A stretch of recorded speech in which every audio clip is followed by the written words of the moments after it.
आषाढी एकादशीच्या सगळ्या फॅमिलीला माझा नमस्कार आणि शुभेच्छा.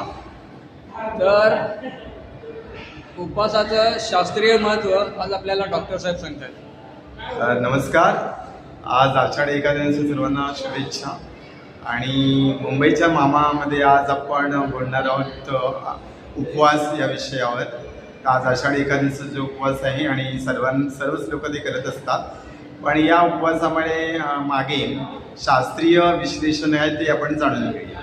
तर ॲक्च्युली आषाढी एकादशी असो किंवा कोणताही उपवास असो, तर हा उपवास एक सात्विक असा विषय मानला जातो. म्हणजे काय होतं की हा उपवास केल्याने मनुष्याचं शरीर आणि मन दोन्ही सत्वगुणात्मक होतं. आणि सत्वगुण आपल्यासाठी अत्यंत आवश्यक असतं. म्हणजे आपल्या जीवनासाठी आपले शारीरिक मानसिक सगळे विकार दूर होण्यासाठी सत्वगुण वाढणं आवश्यक असतं. तो मनाचा गुण असतो. आणि जेव्हा आपण उपवास करतो तर सात्विक आपण काही खातो, जसं राजगिरा, नंतर हे वरीचं दाण्याचं पीठ, हे सगळं जे आहे हे सात्विक भोजन आहे. किंवा रताळे वगैरे किंवा विविध प्रकारचे फ्रूट्स आपण खातो किंवा दूध पितो, ते सगळे सात्विक भोजन आहे. याने काय होतं, आपले शरीर आणि मन शरीर आणि मनाचं सत्वगुण वाढण्यास मदत होते. त्यामुळे आपण एक प्रकारे शुद्ध होतो. याशिवाय आपण भक्ती करतो किंवा ईश्वराचं चिंतन करतो,